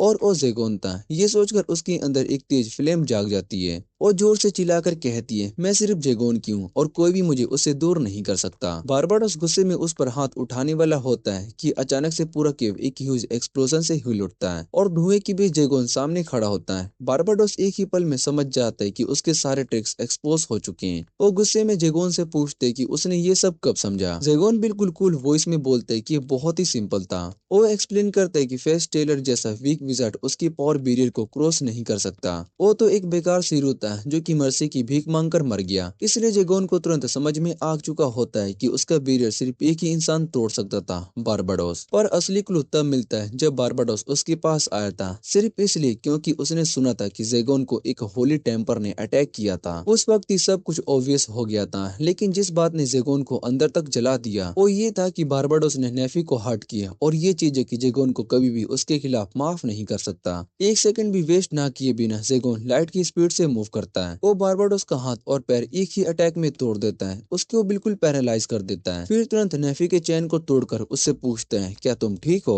और नेफी उससे वापस वही सवाल पूछती है, और पहली बार वो अपने दिल की बात सीधे बोलती है। वो कहती है कि उससे भी ज्यादा तकलीफ तब होती है जब वो जेगोन को सैड देख लेती है। अगर जेगोन उसे बेकार समझता है तो शायद से वो चली भी जाती, पर वो उसका वो लोनली सा फेस बर्दाश्त नहीं कर पाती और जेगोन को अकेला छोड़कर नहीं जा सकती थी। जेगोन का दिल उसकी बातों से पिघल जाता है और नेफी को जोर से अपनी बाहों में खींच लेता है और उसे सॉरी बोलता है उसे छोड़ने के लिए। और उसका ये सॉफ्ट सा मोमेंट तुरंत टूट जाता है क्योंकि बारबाडोस एक huge swarm of magic circle summon कर लेता है काउंटर अटैक के लिए। लेकिन जेगोन की एक्सप्रेशन बिल्कुल काम रहती है और रिवील करता है कि पहले ही बारबाडोस की मैजिक एनर्जी को करप्ट कर चुका है। बारबाडोस पागल होकर चिल्लाता है कि जेगोन ने ये टेक्निक आर्डास से चुराई है। जेगोन उसे सही करता है, नहीं, ये टेक्निक मैंने आर्डास को एंड करने से पहले ही मास्टर कर ली थी। वो बताता है कि पहले वो सिर्फ ब्लड से मैजिक सर्कल को ड्रॉ कर पाता था, और जब आर्डास ने उसे सेक्रीफाइस करने की ट्राई की तब जेगोन ने चुपके से अपने हाथ पर एक सीक्रेट सर्कल बना लिया था। और क्योंकि आर्डास ने वही स्पेल यूज किया था, जेगोन ने ही इंसिस्ट उसकी मैजिक को चुरा ली। बारबाडोस गुस्से में पागल हो जाता है। वो अपनी मेमोरी में जितनी भी स्पेल्स याद है सबकी मैजिक सर्कल को समन कर देता है, पर जेगोन उसे एक एक करके इतनी आसानी से स्टील कर लेता है जैसे कि ये कोई गेम हो। जेगोन कामली बोलता है कि उसकी पावर्स लक से नहीं और उसकी नॉन स्टॉप मेहनत से रिजल्ट है।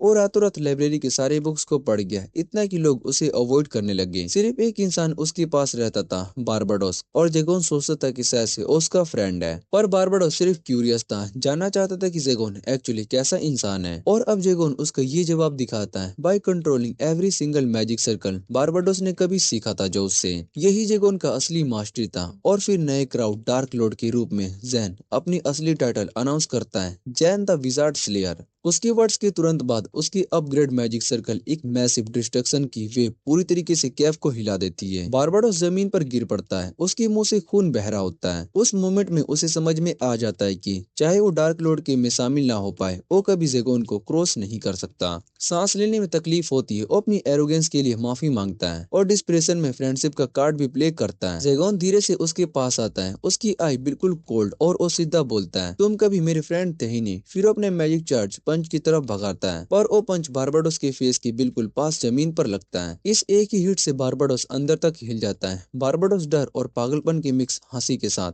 जेगोन कॉन्फिडेंटली खड़ा होता है, कहता है कि वो मजाक कर रहा था क्योंकि वो बारबाडोस की लाइफ नहीं लेगा। बारबाडोस उसे फूल कहता है, पर जेगोन कामली जवाब देता है, मैं बाउंड्रीज को तोड़ूंगा, अब विजार्डिंग रूल्स मेरी जिंदगी को डिसाइड नहीं करेंगी। अचानक जमीन वोलेंटली शेक करने लगती है। जेगोन तुरंत पूछते कि बारबाडोस ने उसने क्या किया, पर बारबाडोस शॉक हो जाता है, ये मैं नहीं हूँ। जेगोन को समझ में आ जाता है कि उसका पंच बारबाडोस की शील्ड मैजिक को एक्टिवेट कर गया है। बारबाडोस बहुत ही कंफ्यूज करता है, वो एक रियल डीमन को समन करने की ट्राई कर रहा था। अगली पल एक ह्यूज डीमन अवेकन होने लगता है। सब लोग वॉस्ट के लिए रेडी हो जाते हैं। जेगोन उस डीमन की ऑरा को फील करता है, एक ऐसी प्रेशर जिसे उसे लगता है कि शायद से वो इस बैटल में जीत नहीं पाएगा। पर जब डीमन पूरी फॉर्म में आता है, वो अटैक नहीं करता, बल्कि वो जैन के सामने नेल करता है, जैसे कि उसने अपने लोड को पहचान लिया हो। ये साइड देखकर सब बहुत ही स्टंट रह जाते हैं। जेगोन बहुत ही कंफ्यूज होता है, पर काम टोन में डीमन को ऑर्डर देता है कि वो अपनी रिले में वापस चला जाए, और सबकी सरप्राइज के लिए डीमन उसकी ऑर्डर को फॉलो कर लेता है। डीमन के जाते ही केव गिरने लगती है और जेगोन सबको खींचकर बाहर लेकर आता है। केव के एग्जिट पर 3 टेम्पर्स ऑलरेडी वेट कर रहे होते हैं। कैस्टिल को सेफ देखकर टोन्स हंसी में बोलता है कि शायद से ये पहली बार हुआ है जब वो विजार्ड्स को बिना हट किए लौट रहे हो। जेगोन थोड़ा सा सांस छोड़कर उन्हें जाने देता है। मेनुला उसके क्लोज आकर सॉफ्टली थैंक यू बोलती है। बारबाडोस भी अपनी हार को एक्सेप्ट कर लेता है और एग्जैक्टली जेगोन की ऑर्डर के हिसाब से वो वहां से चला जाता है। आखिर में सिर्फ जेगोन और नेफी ही रह जाते हैं। नेफी पहले बोलती है और पूरी कन्विंसन के साथ कहती है, मैं तुम्हारे साथ रहना चाहती हूँ, चाहे कुछ भी क्यों ना हो जाए। जेगोन धीरे से उसके सामने घुटने पर बैठ जाता है। वो कहता है कि उसे मास्टर या डैडी बुलाया जाना नहीं चाहिए, वो कुछ और ही चाहते हैं। अपने इमोशंस को ज्यादा देर तक होल्ड ना कर पाते हुए वो खड़ा होता है, नेफी के शोल्डर पकड़ता है और डिसाइड करता है कि तुम मेरी हो, हमेशा डेथ के बाद भी। नेफी हल्की सी गर्म स्माइल के साथ ये बात को एक्सेप्ट कर लेती है। नेफी अपना पुराना चैन उठाती है और हंसकर बोलती है कि पहले ये चैन उसके लिए एक स्लेवरी का सिंबल था,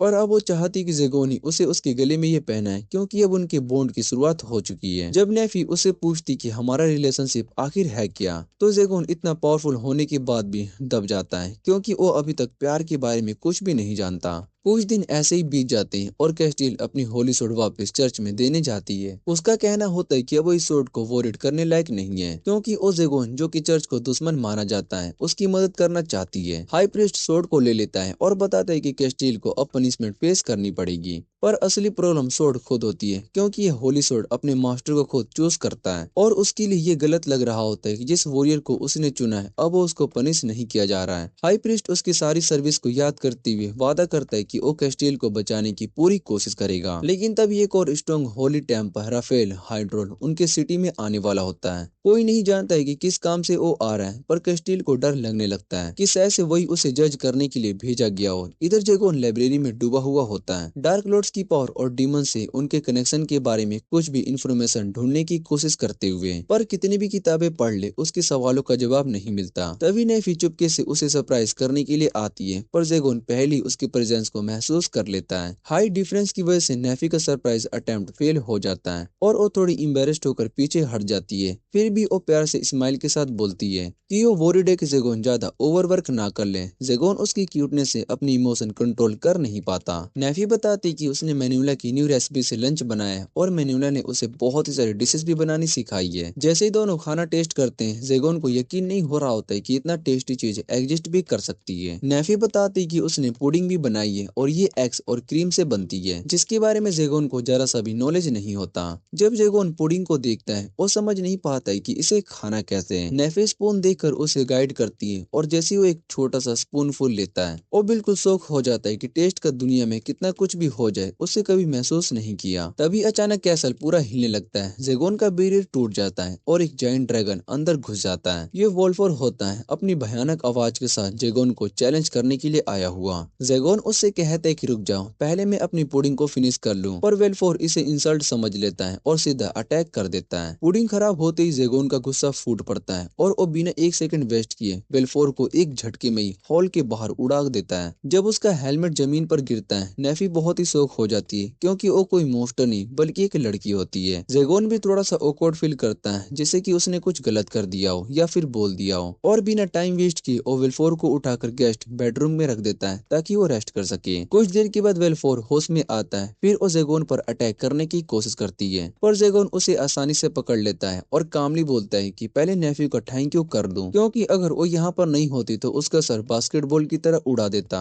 वेलफोर पूछती कि उसने उसे मारा क्यों नहीं, तो जेगोन सिंपल सा जवाब देता है, नेफी की वजह से। फिर वो उससे पूछती कि अटैक क्यों किया, तो वेलफोर प्राउडली बोलती कि वो ड्रैगन है और उसे स्ट्रॉन्ग बनाना ही पड़ेगा। एक दिन वो विजार्ड स्लेयर को यानी कि जेगोन को खत्म करेगी। जेगोन उसकी डिटर्मिनेशन को देखकर अपने पुराने दिनों को याद करता है, जब वो भी ऐसे ही लेवल आइड एम्बिशन से भरा हुआ था। इसलिए पनिश करने की बजाय वो प्रिटेंड करता है कि एक हफ्ते तक नेफी की हेल्प करना ही उसकी पनिशमेंट होगी। इस तरीके से वो उसे स्लोली ही सही लेकिन सही गलत का सबक भी सिखा पाएगा, और अगर फिर भी वो बैड निकली तो जेगोन के हिसाब से उसकी कोई गलती नहीं होगी। थोड़ी देर के बाद वेल्फोर कंफ्यूज में पूछती क्या जेगोन उसे खाने का प्लान कर रहा है। जेगोन थोड़ा सा शौक होकर कहता है कि हाँ, वो थोड़ा पूरा भी आदमी हो सकता है पर इतनी क्रेजी बिल्कुल नहीं। नेफी कंफ्यूज होकर पूछती कोई ड्रैगन को खाएगा क्यों। जेगोन एक्सप्लेन करता है कि ड्रैगन का ब्लड और फ्लैश में इंसेन मैजिक एनर्जी होती है। Generation, long life, disease core और उनकी हड्डी से तो आधा वर्ल्ड बीमारियों से बच सकता है। तभी जेगोन को समझ में आता है कि वेल्फोर हैवी आर्मर के अंदर इतना चिपका क्यों रहती है। जेगोन अपने स्टार्विंग डेज को याद करता है जब लोग उसे थोड़ा सा फूड देते थे तो वेल्फोर को भी फूड ऑफर करता था।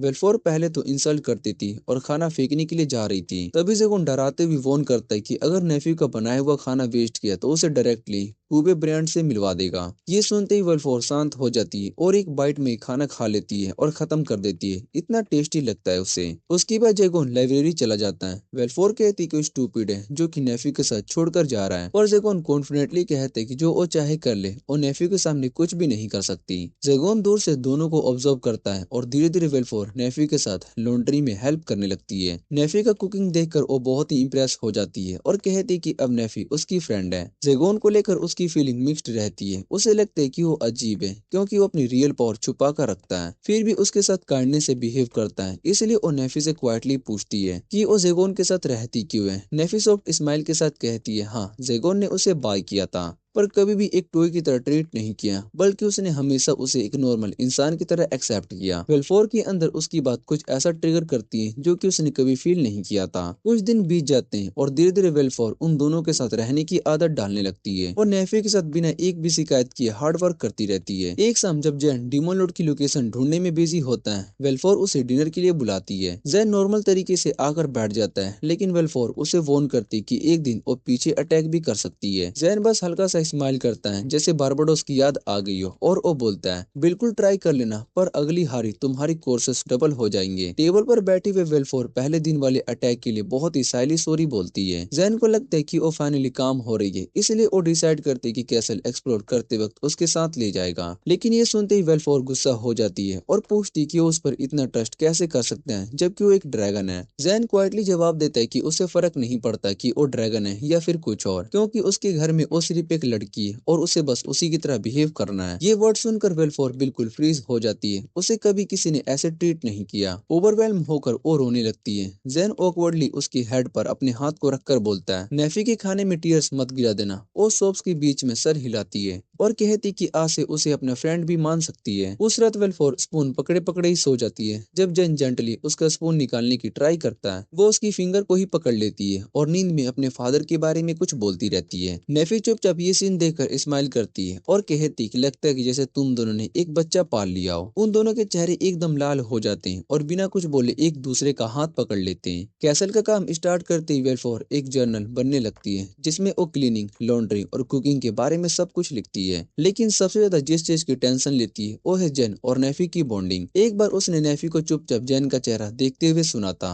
जैसे वो हिम्मत जुटाकर कुछ इंपॉर्टेंट बोलने वाली हो। एक और बार लाइब्रेरी में वो नेफी को जैन की लैब में बैठाकर पढ़ते हुए देख लेती है और जैसे ही वेल्फोर आती है वो दोनों ऑकवर्ड होकर अलग हो जाते हैं। फिर भी वेल्फोर को इस जगह का वार्म इन्वायरमेंट पसंद आने लगता है। नेक्स्ट डे जेगोन और नेफी उसे मेनुला की शॉप पर ले जाते हैं। वहां से वेल्फोर के लिए एक क्यूट सा कोट लेते हैं जो उसे इतना पसंद आता है कि वो खुशी से चमक उठती है। मार्केट से वापस आते वक्त वेल्फोर उन दोनों का हाथ पकड़कर चलती है, बिल्कुल एक छोटी बच्ची की तरह, और जेगोन के मन में उसके लिए एक नेचुरल प्रोटेक्टिव फीलिंग होने लगती है।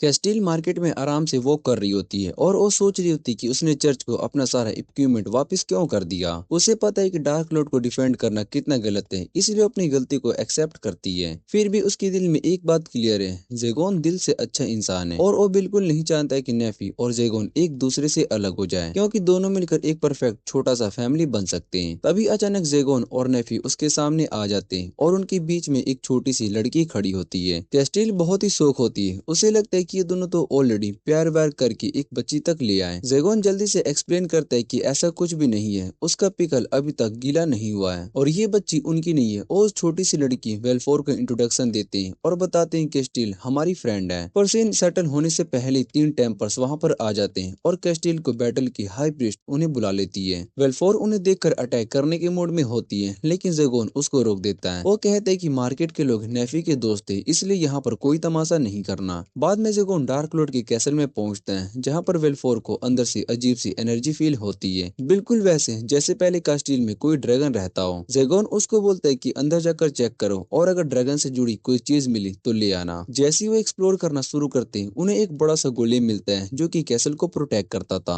और मार्क्यूस की मौत के बाद से बिल्कुल इनएक्टिव पड़ा है। फिर वेलफोर एक मैजिक सर्कल डिस्कवर करती है जिसमें ड्रैगन की पावर छुपी हुई होती है। जेगोन उसके सिर पर हाथ रखकर उसको प्राइज करता है और नेफी भी प्यार से उसका हाथ को पेट करती है। फिर वेलफोर उस मैजिक सर्कल को एक्टिवेट करके एक सीक्रेट डोर को खोल देती है। इसी बीच जेगोन नोटिस करता है कि नेफी थोड़ी सी ब्लश कर रही है, जैसे वो भी हेड पैट चाहती हो। ये समझकर जेगोन उसको भी प्यार से पैट करता है और नेफी की ईयर्स खुशी से हिलने लगती हैं। सीक्रेट डोर खुल जाता है और सब नीचे एक हिडन डंजन में उतरते हैं। नीचे एक पुरानी सीक्रेट लाइब्रेरी होती है। जेगोन नेफी और वेलफोर को बोलता है कि डीमन लॉर्ड या फिर डीमंस के बारे में कोई पुरानी किताबें मिले तो ढूंढ कर लाना। जब वो सर्च कर रहे होते हैं तो वेलफोर जेगोन से पूछती कि आपको कैसे पता चला कि नेफी क्या चाहती है। जेगोन कहता है कि अब वो इजीली गैस कर सकता है और थोड़ी हेल्प नेफी खुद भी दे देती है। वेलफोर विश करती है कि वो भी एक दिन ऐसी अंडरस्टैंडिंग पाए। जेगोन उसको कहता है कि तुम्हारे पास अब भी बहुत ही टाइम है, सब हो जाएगा। थोड़ी देर के बाद वेलफोर एक किताब को देख लेती है जो कि 12 होली सोर्ड के बारे में होती है। जेगोन एक्साइटेड हो जाता है और तुरंत उसमें लिखी हुई रन्स को पढ़ने लगता है। उसे एक शॉकिंग बात पता चलती है, होली सोर्ड का मार्क और डार्क लॉर्ड का मार्क दोनों बिल्कुल एक जैसे दिखते हैं। जेगोन सोचता है कि अगर इसका सही हिस्ट्री में मिल गया तो उसको डीमन लॉर्ड की सच्चाई का पता चल सकता है। उधर चर्च में एक फेमस टेम्पर राफेल आ जाता है और कैस्टिलिया को बुलाया जाता है, जाकर उसका स्वागत करो। राफेल बिना किसी फॉर्मल बातचीत के सीधा कैस्टिलिया से पूछ लेता है कि उसने कितने विचेस या फिर विजार्ड्स को मारा है। कैस्टिलिया को लगता है कि वो से उसको यहीं एग्जीक्यूट कर देगा, इसलिए वो संभल कर कहती है कि वो कभी काउंट नहीं रखती।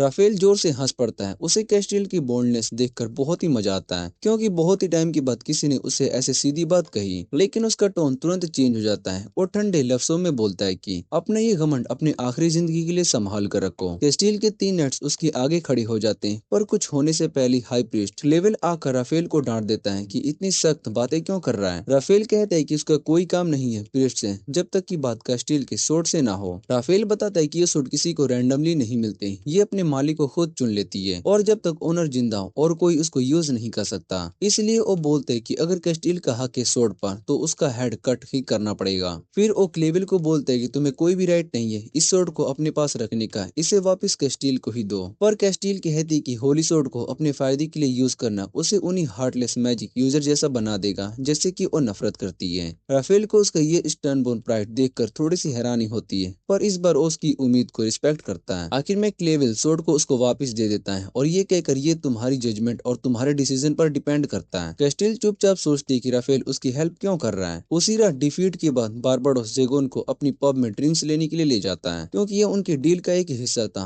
वो जेगोन से पूछते कि क्या उसकी सच में कोई बच्ची है या फिर किसी को उठा कर लेकर आया है और ये छोटी लड़की कौन है। जेगोन कामली कहते कि ये बच्ची किसी ऐसे की है जिसे कि तुम और मैं दोनों जानते हैं। बारबाडोस बहुत ही कंफ्यूज हो जाता है, फिर हंसी आती है। वो बोलता है कि तो तुमने एक्चुअल में एक बच्ची को अडॉप्ट कर ही ली। बातें बदल कर राफेल के ग्रेड पर आ जाती हैं, जो कि अभी सिटी में आया है। बारबाडोस वॉर्न करता है कि राफेल का निशाना तुम्हारा हेड है। लोग कहते हैं कि एक टाइम पर राफेल ने ड्रैगन का फ्लैश खाया था, जिससे कि उसको अजीब सी पावर मिल गई। जेगोन का चेहरा बहुत ही सीरियस हो जाता है, क्योंकि वेलफोर ने कहा था कि अगर उसके फादर को एक टेम्पर ने मारा था सच से वो आदमी यही हो। बारबाडोस पूरा ड्रिंक होने वाला होता है कि तभी पब का दरवाजा खुल जाता है और राफेल अंदर आ जाता है पूरी ब्लड डस्ट के साथ। उसकी सिर्फ एक स्माइल को देखकर बारटेंडर तक गिर पड़ता है। बारबाडोस उस बूढ़े आदमी पर अटैक करने के लिए जा रहा होता है, पर जेगोन उसका हाथ रोक देता है। वो कहता है कि राफेल से कोई रियल मिलीकियस इंटेंट फील नहीं हो रहा है, और जेगोन और राफेल कॉर्नर में जाकर बैठ जाते हैं। राफेल बोलते है कि वो उस विजार्ड से मिलने के लिए आया है जिसने की कैस्टिल को बचाया, उसकी अपनी कॉमरेड को। जेगोन पूछते है कि तुम्हें कोई प्रॉब्लम नहीं है कि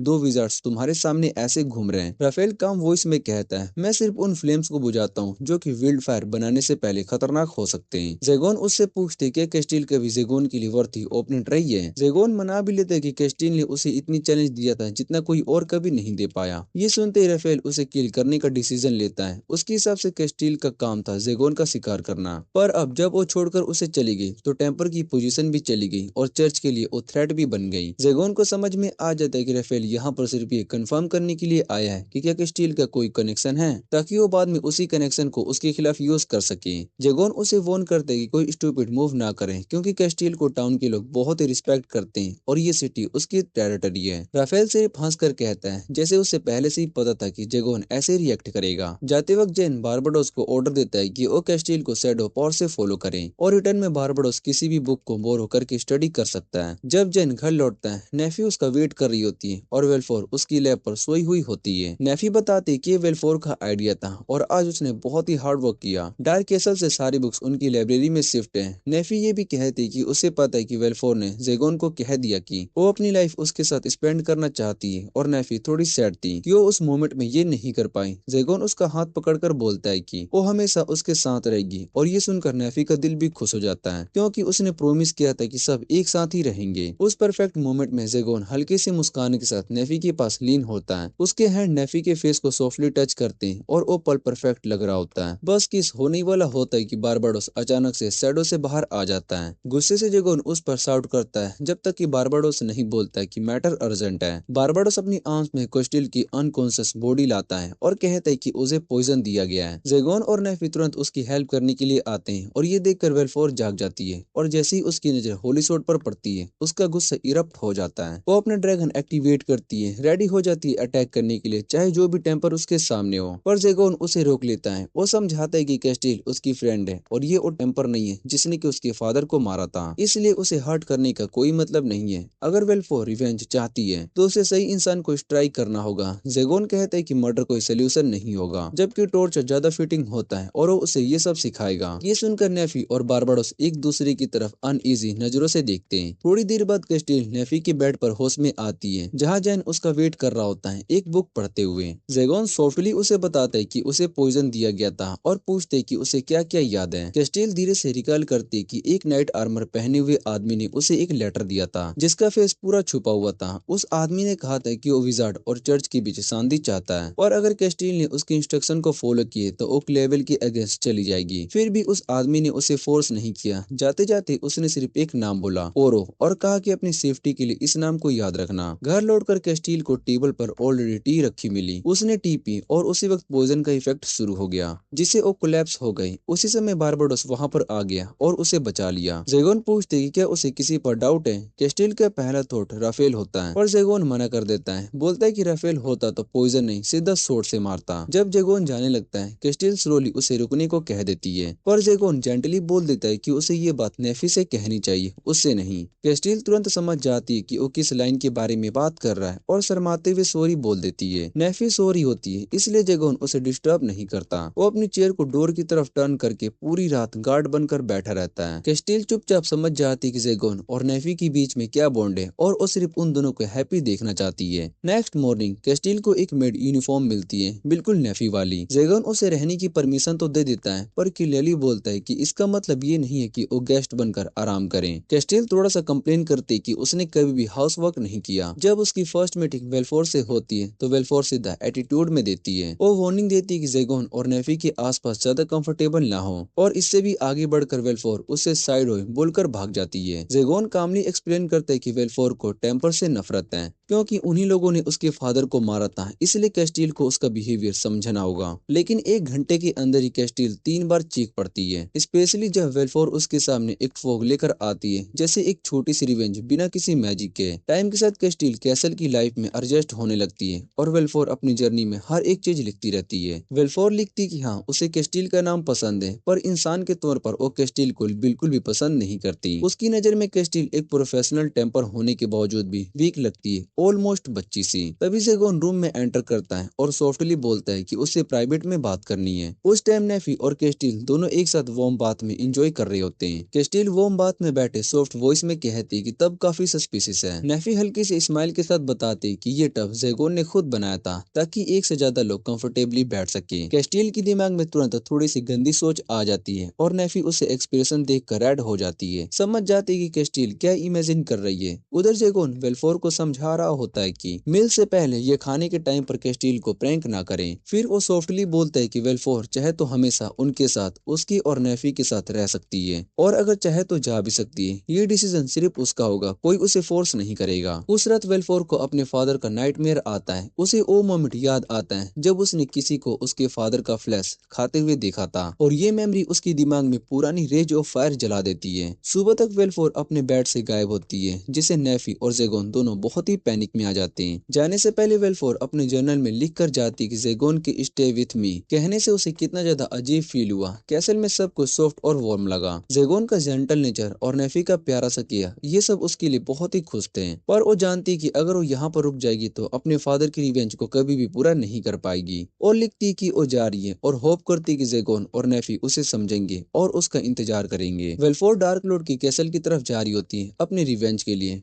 पावरफुल चीजें ढूंढने, लेकिन गेट पर ही राफेल उसे रोक लेता है। वेल्फोर तुरंत सेंस कर लेती है कि उसकी बॉडी में ड्रैगन की प्रेजेंस है और उस मोमेंट वो याद करती है कि राफेल वही आदमी है जिसने उसके फादर को मारा था और उनका फ्लैश तक खा लिया था। रेज उसमें फिर भी फूट पड़ती है और वो सीधी राफेल पर जम करके अटैक कर देती है। राफेल भी उसे कट डाउन करने के लिए रेडी हो जाता है, लेकिन जेगोन टाइम पर आ जाता है, राफेल की स्ट्राइक को रोक लेता है और वो वेल्फोर को जेंटली बोलता है कि जो चाहे वो कर सकती है पर रात के टाइम नहीं। और वो थैंक यू करता है बारबाडोस का, जो शैडो में ट्रेवल करके उसके एग्जैक्ट टाइम पर वहां पर पहुंच गया। और थैंक यू बोलता है बारबाडोस का, जो शैडो में ट्रेवल करके उसे एग्जैक्ट टाइम पर वहां पर ले आया। वेल्फोर समझ नहीं पाती कि जेगोन उसकी मदद क्यों करता रहता है। जेगोन सिर्फ इतना बोलता है कि उसकी फीलिंग को समझता है और उससे डरने की कोई बात नहीं है। वेल्फोर एक छोटी सी गिल्ट बच्ची की तरह सॉरी बोलती है और राफेल बहुत ही हैरान हो जाता है कि एक विजार्ड उसकी अननोन लड़की के लिए इतना कंसर्न दिखा है। तब जेगोन कामली करेक्शन देता है, वेल्फोर अननोन नहीं है, मेरी डॉटर है। जेगोन सीधा खड़ा हो जाता है रेडी टू फाइट। राफेल अपनी सोर्ड एक्टिवेट करता है और उससे होली फ्लेम फूट कर बाहर आती है, जिसे जेगोन का मैजिक सर्कल क्रैक हो जाता है। राफेल प्राउडली कहता है कि उस ब्लेड ने एक डार्क लॉर्ड को पहले ही मारा था और वो मानते हैं कि वो फिर से कर सकता है। वेल्फोर बहुत ही कंफ्यूज होकर पूछती है कि जेगोन इतना सीरियस क्यों हो रहा है। जेगोन कामली जवाब देता है कि ये सब इसलिए ताकि वेल्फोर को सिखाया जा सके कि रियल रिवेंज कैसे लिया जाता है। रिवेंज सिर्फ गुस्सा नहीं होता, पहले ओपोनेंट को पुश करो, उनकी एनर्जी खत्म होने दो, उन्हें डिस्परेट कर दो। और इस बार अपने न्यूली अपग्रेडेड मैजिक सर्कल के साथ जेगोन राफेल पर अटैक लॉन्च करता है। राफेल का होली फ्लेम इस सर्कल को ब्रेक नहीं कर पाता। जेन को अपनी पिछली फाइट से एक चीज क्लियर याद आ जाती है, कैस्टिल के अगेंस्ट उसकी मैजिक सर्कल ब्रेक हो गया था, इसलिए इस बार उसने एक नया मैजिक सर्कल बनाया जो कि सराउंडिंग एनर्जी को एब्जॉर्ब करके खुद ही रीजनरेट होता रहता है, बिल्कुल अनब्रेकेबल। राफेल अपनी होली फ्लेम के 3 पावरफुल अटैक्स इस सर्कल पर डालता है, लेकिन जेन उसे इंड्योर करके स्टैंडिंग ही रहता है। जब फ्लेम फाइनली वैनिश हो जाती है तब जेन अपनी दूसरी मैजिक अनलेस करता है और राफेल को जोर से पीछे उड़ा देता है। जेन एक मोमेंट के लिए सोच लेता है फाइट खत्म हो गई, लेकिन राफेल धीरे से खड़ा हो जाता है। उसकी बॉडी का स्टेंस बताता है कि वो कोई नॉर्मल नाइट नहीं है। कैसल के साइड कैस्टिल थ्रोन हॉल में आती है, जहां नेफी ऑलरेडी बारबाडोस की शैडो पोर्टल के पास वेट कर रही होती है। कैस्टिल हेल्प करना चाहती थी पर अंदर से वो बहुत ही कंफ्यूज थी, क्योंकि वो एक टेम्पर रही है और अब एक विजार्ड के लिए फाइट करना उसकी आइडियोलॉजी से बहुत ही टकराता है। उसके हाथ में होली सोर्ड है पर फिर भी वो एक विजार्ड के साथ खड़ी है और वो खुद को सेल्फिश फील करती है। नेफी उसकी आइस में ओ स्ट्रेस को देख लेता है और वो कैस्टिल को बिना कुछ बोले एक वोंग ह्यूग में खींच लेती है। यही मोमेंट में कैस्टिल टूट जाती है और रो पड़ती है। वो कहती है कि समझ नहीं पाती है और क्यों बार बार एक विजार्ड की साइड स्टैंड करती है जबकि उसकी ड्यूटी चर्च के साथ होनी चाहिए, पर फिर भी वो जानती है कि जैन के साथ खड़ी रहना चाहती है। जब उसकी सारी आंसू निकल जाते हैं, नेफी उसके चीफ को सॉफ्टली टच करके स्माइल करती है। मुझे खुशी कि और लोग भी जेगोन को समझने लगे। ये वर्ड कैस्टिल को और भी स्ट्रॉन्ग बना देते हैं। वो सोर्ड को टाइट पकड़कर पोर्टल में जंप करती है और रेडी टू फाइट व्हाट से ट्रूली बिलीव्स। बैटलमेंट में जैन शोक में देख रहा होता है कि राफेल अभी भी मूव कर रहा है और जब वो राफेल की वॉन्ड्स को रीजनरेट होते देखता है तो उसे इंस्टेंटली समझ जाता है कि राफेल ने ड्रैगन का फ्लैश कंज्यूम किया है। जैन काम वॉइस में वेल्फोर से बोलता है कि अपने हिसाब से उसके लिए एक पनिशमेंट सोचो। राफेल बहुत ही कंफ्यूज होता है कि लड़की उसे इतना हेट क्यों करती है जब वो कभी मिले ही नहीं। तब वेल्फोर एक नाम लेती है, द वाइस ड्रैगन। जेन और बारबाडोस उस नाम को सुनते ही स्टिल हो जाते हैं। वेल्फोर धीरे धीरे वो दिन बताती है। उसका फादर हर किसी की हेल्प करता था। एक दिन कुछ टेम्पर्स उनके पास आए हेल्प मांगने। उसके फादर बिना एक सेकंड सोचे उनके साथ चल दिए। वो एक हफ्ते तक वापस नहीं आए और जब वेल्फोर उन्हें ढूंढने के लिए निकली तो उसने अपने फादर की डेड बॉडी मिली। उनके गले में होली सोर्ड घुसा हुआ था और राफेल उनका फ्लैश खा रहा था। उस दिन से वेल्फोर के अंदर ह्यूमंस के लिए सिर्फ नफरत ही रह गई। जब राफेल को पता चलता है कि वेल्फोर एक्चुअली आर्टियोस की डॉटर है। वो तुरंत अटैक करता है और जेगोन को पकड़ लेता है। वेलफोर को गुस्सा फट पड़ता है। वो एक एक्सप्लोजन मैजिक सर्कल बनाती है और राफेल पर फायर कर देती है। ब्लास्ट इतना बड़ा होता है कि पूरा एरिया ही हिल जाता है, लेकिन बिल्कुल लास्ट सेकंड पर कैस्टिल अपीयर होती है और राफेल की शॉट को ब्लॉक कर लेती है, अटैक को रोक लेती है और बैटलफील्ड फिर से बैलेंस हो जाता है। जैन गुस्से में राफेल से पूछते हैं कि तुम्हारा असली पर्पस क्या है, क्योंकि ओरोबोरोस का नाम सुनते ही तुम्हारी ब्लड लस्ट एकदम से गायब हो गई थी। कस्टिल तुरंत जैन को रोक लेती है और उसे याद दिलाती है कि मिस्टीरियस इंसान जो कि एक बार उसे चुपके से बात कर रहा था और ओरोबोरोस का नाम लिया था, और अब उसे लगता है कि वो इंसान राफेल ही था। सब लोग राफेल से जवाब मांगते हैं, पर तभी केव के अंदर से एक बड़ा सा गुलेम बाहर आ जाता है जो अपने आसपास की एनर्जी को ऑब्जर्व कर रहा होता है। वेलफोर उस गुलेम को पहचान लेती है और वही मोस्टर होता है जो कि कैसल के गेट पर आया था। शायद से जैन की मैजिक और होली फ्लेम के शोक वेव से उस शील्ड का बैलेंस टूट गया होगा। जैन पहले की तरह उस गुलेम को कंट्रोल करने की कोशिश करता है जैसे उसने शैडो डीमन के साथ किया था, पर इस बार ये काम नहीं करता। गुलेम अपना मुंह खोलता है और एक मैसिव एनर्जी बीम छोड़ देता है। सब लोग अपनी जान बचाने के लिए साइड में कूद जाते हैं, पर वेलफोर बिल्कुल भी फ्रीज हो जाती है और हिल भी नहीं पाती। उसकी उस लास्ट सेकंड में राफेल उसे बचा लेता है, पर इस प्रोसेस में उसकी पूरी लेफ्ट आर्म कट जाती है। जेगोन अपनी बेटी को इतने करीब मौत के देखकर एकदम से फ्यूरियस हो जाता है और बिना रुके फुल स्पीड में अनलेस करके गुलेम को एक ही अटैक में डिस्ट्रॉय कर देता है। जब वो राफेल के पास पहुंचता है तो देखता है कि उसकी चोट बहुत ही सीरियस है और उसके पास ज्यादा टाइम नहीं बचा। जेगोन उससे पूछते है कि तुमने वेलफोर की जान क्यों बचाई, जिसके जवाब में राफेल धीरे से कहता है कि उसका फर्ज था। जेगोन को समझ में आ जाता है कि राफेल सच में खुद को दोबारा से सुधारना चाहता है, इसलिए उससे कहता है कि मरते वक्त अपनी सच्चाई बताओ। राफेल फाइनली सब कुछ क्लियर करता है और कहता है कि ये सब वेलफोर के लिए एक मिसअंडरस्टैंडिंग थी और वो कभी उसकी फादर को नहीं मार सकता था। पर वेलफोर इस बात को कभी भी नहीं मानती, क्योंकि उसने अपनी आंखों से राफेल को वहां पर देखा था। राफेल फिर उससे पूछते कि क्या तुम्हें सच में लगता है कि तुम्हारे फादर जितने पावरफुल इंसान को एक नॉर्मल ह्यूमन मार सकता है। फिर वो बताता है कि उस वक्त उसने आर्टोस से हेल्प मांगी थी एक डेंजरस एनिमी को हराने के लिए, एक लेजेंडरी डीमन को। वेलफोर को इस बात पर यकीन नहीं होता, क्योंकि सबको लगता है कि डीमन सिर्फ हिस्ट्री का हिस्सा थे, पर राफेल कहता है कि ये सच है और डीमंस इस एरा में वापस आ चुके हैं। जेगोन भी इस बात को कंफर्म करता है कि उसने ही इस केव के अंदर एक शैडो डीमन को देखा था और तभी से वो उन मोस्टर का सोल्यूशन ढूंढ रहा था। ये सब सुनने के बाद वेलफोर उदास हो जाती है। उसके फादर को एक डीमन ने हरा दिया, पर राफेल उसे संभालते हुए कहता है कि ओरोबोरोस हरा नहीं था, बल्कि उसने अपनी जान को देकर बैटल जीत ली थी। वो कहता है कि तुम्हें उनकी डेथ पर दुख नहीं करना चाहिए, बल्कि प्राउड फील करना चाहिए, क्योंकि तुम्हारे फादर ने लोगों की सेफ्टी और तुम्हारे फ्यूचर के लिए अपनी जान दी है। और फिर राफेल ये कहता है कि अगर मेरी डेथ तुम्हारा दर्द का काम कर सकती तो मैं अपनी जान देते हुए भी रेडी हूँ। बस एक बात को समझ लो, अगर चर्च के मैजिक यूजर आपस में लड़ते रहे तो ह्यूमंस कभी डीमन से सेफ नहीं रह पाएंगे। आर्टोस ने अपने लास्ट मोमेंट में राफेल को कहा था कि तुम्हें जिंदा रहना ही होगा, और बिना सोचे समझे राफेल ने आर्टोस का ब्लड पी लिया, जिससे कि उसकी पावर उसके अंदर ट्रांसफर हो गई। पर वो ये भी कहता है कि उसकी अपनी फाइट अभी खत्म नहीं हुई है और अब नेक्स्ट जनरेशन जैसे कि जेगोन और कैस्टिल को उठना ही होगा। इसी वजह से उसने पैलेस फैक्शन बनाया था, ताकि मेजेस और चर्च के बीच की वो कभी न कभी खत्म होने वाली दुश्मनी खत्म हो सके। बारबाडोस गुस्से से बोलता है कि जिस आदमी ने इतने सालों से विचेस और विजार्ड्स को खत्म किया हो, उसे पीस जैसा शब्द बोलने का कोई हक नहीं है। राफेल खुद भी इस बात को एक्सेप्ट करता है, पर इसी वजह से उसे कैस्टिल की जरूरत है, क्योंकि वही एक इंसान है जो कि चर्च और विजार्ड्स के बीच शांति का असली चेहरा बन सकती है। उसकी बातचीत के दौरान गुलेम अब भी चल रहा होता है। राफेल कहते हैं कि ये क्रिएचर सिर्फ मैजिक से ही नहीं, बल्कि इसकी बॉडी एक डीमन फ्लैश से बनी हुई है, एक कीमेरा। वो पहचान लेता है कि ये वही क्रॉप्स है जो कि मेट मिरिक्यूस यहाँ पर लाया था और जिसे मैजिक से दोबारा से जिंदा किया गया। जेनोस अपना नया अपग्रेडेड स्पेल यूज करने के लिए तैयार होता है और कैस्टिल खड़ी होकर उसके लिए रास्ता बनाने को रेडी हो जाती है। अपनी होली फ्लेम के साथ कैस्टिल अपनी सोर्ड सीधा गुलेम के कोर के बीच घुसा देती है और उसी सेकंड जेगोन अपना अटैक छोड़ देता है। गुलेम का बॉडी तो टूट जाता है, पर अंदर बची मैजिक उन टूटे हुए फ्रेगमेंट्स को दोबारा से जिंदा कर देती है और सब कुछ तेजी से जेगोन की तरफ दौड़कर आ जाते हैं। कैस्टिल तुरंत आगे कूदकर उन सभी पीसेस को छेद कर छोटे हार्मलेस टुकड़ों में बदल देती है। लास्ट में जेन अपना नया मैजिक सर्कल एक्टिवेट करता है, एक पंच देता है जो कि गुलेम की सारी एनर्जी को सक कर लेता है और फिर एक मैसिव एक्सप्लोजन में यूज करके उसे खत्म कर देता है। जैन एडमिट करता है कि इस स्पेल को थोड़ा और फाइन ट्यूनिंग चाहिए। कैस्टिल उसकी इंटेलिजेंस को देखकर बहुत ही हैरान हो जाती है और जेगोन भी उसकी स्ट्रेंथ की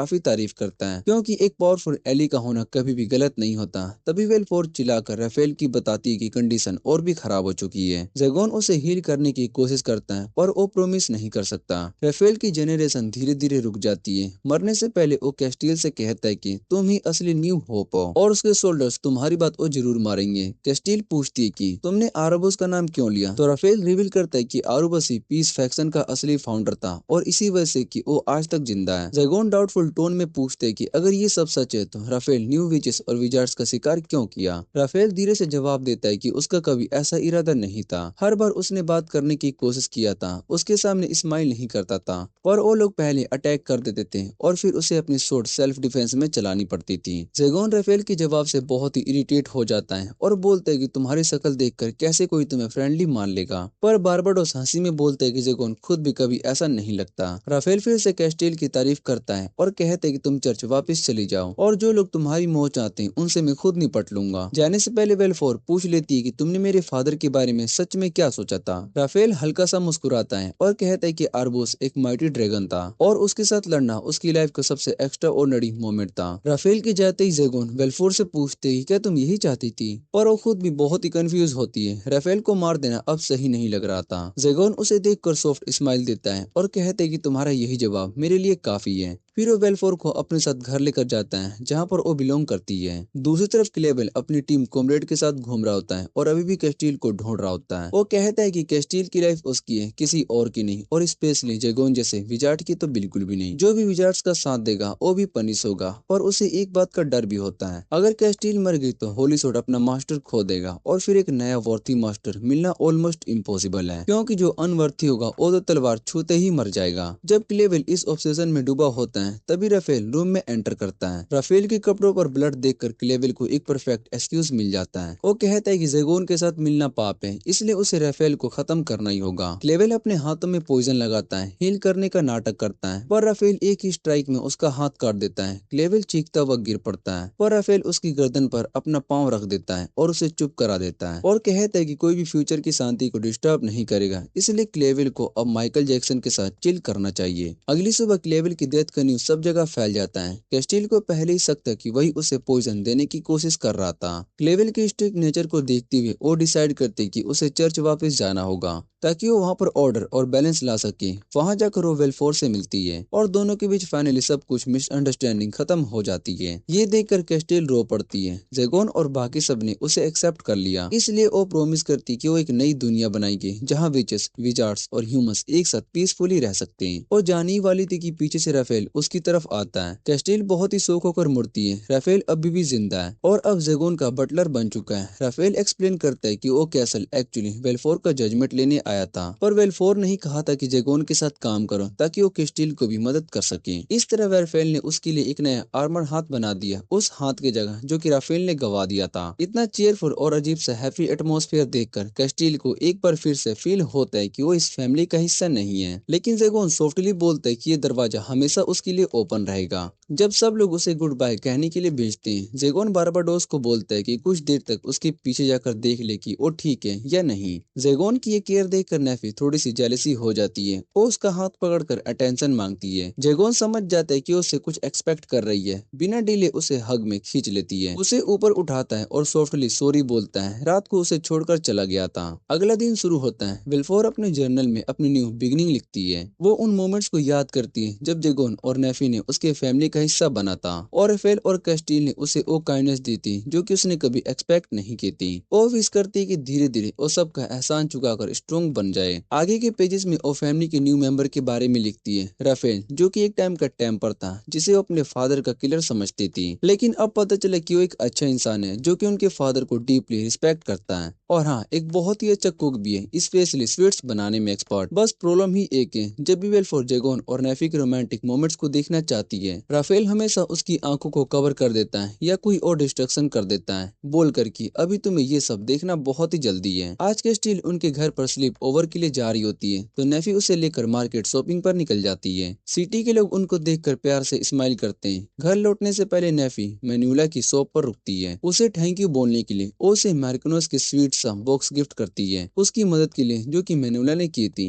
मैनुला बहुत ही खुश होती है और बदले में नेफी को अपने नए ड्रेस ट्राई करने को बोलती है। जैगोन मना करना चाहता है लेकिन वो जानता है कि मैनुला के अगेंस्ट कुछ बोलना बेकार है, तो वो चुपचाप साइड में हो जाता है। वहाँ उसकी नजर काउंटर पर रखे एक पुराने फोटो पर पड़ती है। मैनुला बताती है कि ये कुछ गली के बच्चों ने पाया था लेकिन इसकी कोई जरूरत नहीं थी, इसलिए उन्होंने ये फोटो उसके लिए छोड़ दिया है। ये बात सुनते ही जैगोन को अपना पुराना टाइम याद आ जाता है जब वो स्ट्रीट में रहता था और कबाड़ से कोई भी चीज ढूंढता था जो कि बेचकर वो थोड़ा सा पैसा कमा सके। उस मेमोरी से इमोशनल होकर वो बिना सोचे समझे पूरी एक पाउच सिल्वर कॉइन की देकर वो फोटो को खरीद लेता है। मैनुला कहती है कि ये पैसे बहुत ही ज्यादा हैं, पर जैगोन मुस्कुराते हुए बोलता है कि वो इन्हें अपनी मर्जी से यूज कर सकती है। घर पर इस वक्त कैस्टिल पहुंचती है जब सब लोग मार्केट में होते हैं। अकेली बेकार वो बारबाडोस से बात करने लगती है। जब वो वापस आते हैं जैगोन उससे पूछते कि काम कैसा चल रहा है। थकी हुई कैस्टिल सांस छोड़कर बोलती है कि केल्प की सारी ड्यूटी उसके सर पर डाल दी गई है। तभी जैगोन बारबाडोस की तरफ मुड़कर कहता है कि उसे बुलाया ही नहीं गया था और वेलफोर भी बोल देती है कि उनके पास एक्स्ट्रा फूड नहीं है। बारबाडोस नाराज हो जाता है पर जैगोन उसके सर पर हल्के से टैप कर देता है बोलकर कि कोई भी उसकी बेटी को बुली नहीं करेगा। मूड चेंज करने के लिए नेफी बोलती कि वो डिनर बना देगी। कैस्टिल इंसिस्ट करती कि वो हेल्प करेगी क्योंकि सिंपल डिश तो वो हैंडल कर लेगी, लेकिन उनके शुरू करने से पहले किचन का एक जोर सा चिल्लाना सुनाई देता है। आवाज इतनी लाउड होती है कि लाइब्रेरी में बैठे सीन भी सुन लेता है जो कि अपना फोटोग्राफ फिक्स कर रहा होता है। बारबाडोस किचन में जाकर कंप्लेन करता है कि कैस्टिल बिल्कुल होपलेस है,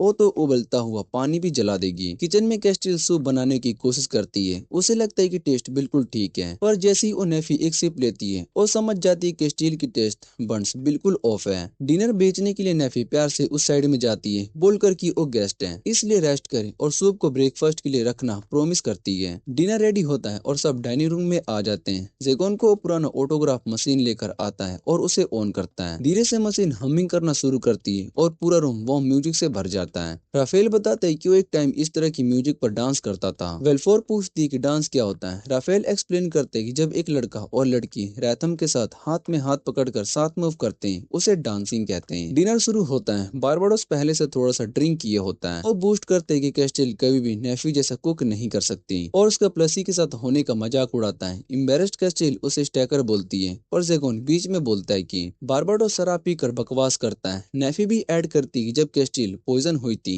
तब बारबाडोस ही था जिसने कि उसे सबसे पहले ढूंढा था। ये सुनकर कैस्टिल सॉरी बोलती है और थैंक यू भी, पर शेम की वजह से वो रो पड़ती है और डिनर का मूड थोड़ा सा डाउन हो जाता है। बैकग्राउंड में फोटोग्राफ मशीन की सॉफ्ट म्यूजिक चलती रहती है। तब जैगोन बोलते है कि बारबाडोस को अपोलाइज करना चाहिए, पर बारबाडोस मना कर देता है और इंस्टेंट सूप पी लेता है। पहले तो वो सूप की तारीफ करता है फिर कुछ सेकंड्स के लिए बेहोश होकर गिर जाता है। नेफी बहुत ही शौक में सूप को देखती रहती है कि ये टेबल तक कैसे आ गया। वेलफोर हल्की सी हंसी करती है और कंफ्यूज करती है कि बारबाडोस को प्रैंक करने का आइडिया उसका था। उस रात जब सब सो चुके होते हैं जैगोन अब भी फोटोग्राफ मशीन पर काम कर रहा होता है। नेफी उसके पास आकर बैठ जाती है और धीरे से बोलती है कि आज का डिनर उसे बहुत ही पसंद आया। फिर वो पूछती है कि जैगोन ने वो फोटोग्राफ क्यों खरीदा। जैगोन हल्का सा मुस्कुराते हुए कहता है कि वो चाहता है कि नेफी उस म्यूजिक को एंजॉय करे। ये सुनकर नेफी आराम से स्माइल देती है और उसका शुक्रिया करती है। उसे जैगोन को इतना खुश देखकर खुद भी बहुत ही सुकून मिलता है। जैगोन के लिए ये सब इसलिए खास होता है क्योंकि आज उसके पास वो सब कुछ है जो कि कभी उसके पास नहीं था।